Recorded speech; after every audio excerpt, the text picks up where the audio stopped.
السلام علیکم، میں ضمیر احمد انصاری اور آپ دیکھ رہے ہیں زیڈ نیوز فار یو۔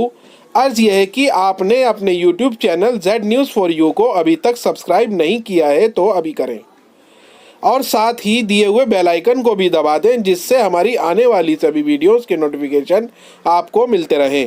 شکریہ۔ السلام علیکم ورحمۃ اللہ وبرکاتہ۔ آپ نے سوال پوچھا کہ قبر میں تدفین کے بعد جو ہے جب منکر نکیر آتے ہیں سوال جواب کے لیے تو مردے کو اٹھا کر بٹھایا جاتا ہے، ایسا لوگ کہتے ہیں۔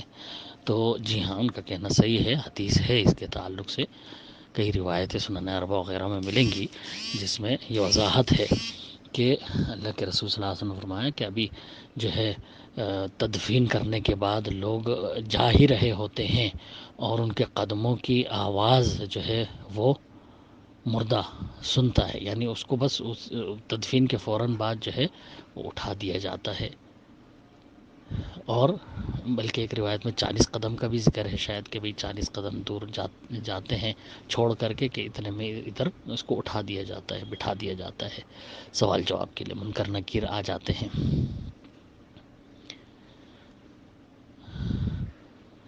تو بٹھانے والی جو روایت ہے بالکل ٹھیک ہے۔ اور اسی سوال کی دوسری شق آپ نے یہ پوچھی کہ ابھی تابوت میں دفنایا گیا تو لوگ کہنے لگے کہ بھئی کس طرح سے بٹھایا جائے گا اب اس کو۔ تو اگر کسی مجبوری کی وجہ سے اس کو، ایسے تو سنت کے خلاف ہے تابوت میں، سنت طریقہ جو ہے وہ یہ ہے کہ بھئی قبر کشادہ کی جائے، گہری کی جائے، اور اس میں جو ہے وہ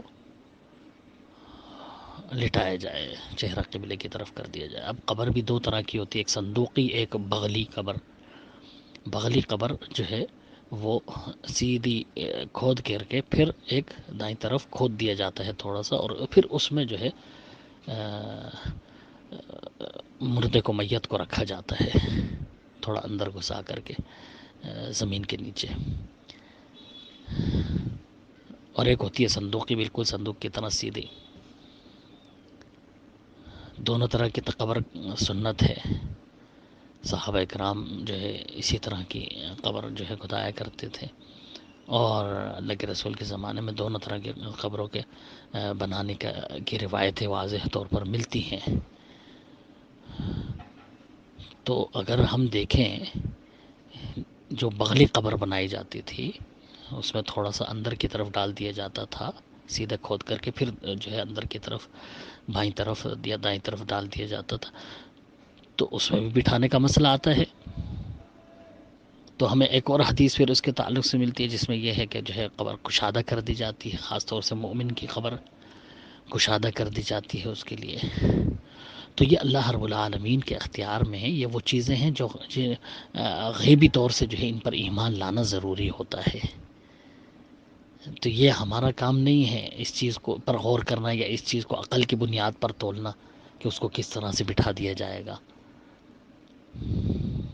بغلی قبر والوں کو بھی یہی سوال پیدا ہوتا ہے کہ بھی ان کو کس طرح بٹھایا جائے گا، ان کے تو بالکل اوپر ہی جو ہے وہ زمین ہے، مٹی ہے، وہ کس طرح سے بیٹھ پائیں گے۔ تو یہ اللہ رب العالمین کے اختیار میں ہے، اللہ تعالیٰ جس طرح چاہے قبر کو کشادہ کرے، اس کو اٹھائے بٹھائے۔ اب فرشتے اتنی چھوٹی سی قبر میں کس طرح سے آتے ہوں گے، اب یہ ہمارا کام نہیں ہے کہ ہم جو ہے اپنی عقل دوڑائیں۔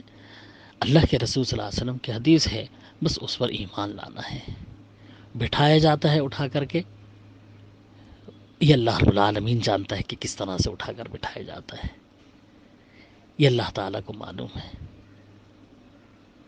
اس کا کوئی کام حکمت سے خالی نہیں ہے، اور یقیناً وہ قادر ہے اس چیز پر، ہماری عقل تسلیم کرے یا نہ کرے۔ بہت ساری چیزیں آپ کو ایسی ملیں گی، شریعت عموماً جو ہے عقل تسلیم نہیں کرتی اس چیز کو کہ یہ کیسے ہو سکتا ہے، لیکن اس پر ایمان لانا ضروری ہے، اس کے بغیر ایمان مکمل نہیں ہوتا۔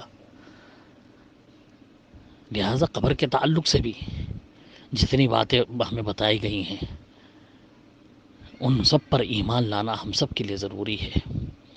منکر نکیر کا آنا، اٹھا کر بٹھانا، سوال جواب کرنا، قبر کا کشادہ ہو جانا یا قبر کا بھیجنا، جیسا کہ حدیثوں میں آتا ہے، جو گنہگار ہوتے ہیں، نافرمان ہوتے ہیں، کافر و مشرک ہوتے ہیں، ان کو بھیجتی ہے قبر، سزا ان کی وہیں شروع ہو جاتی ہے۔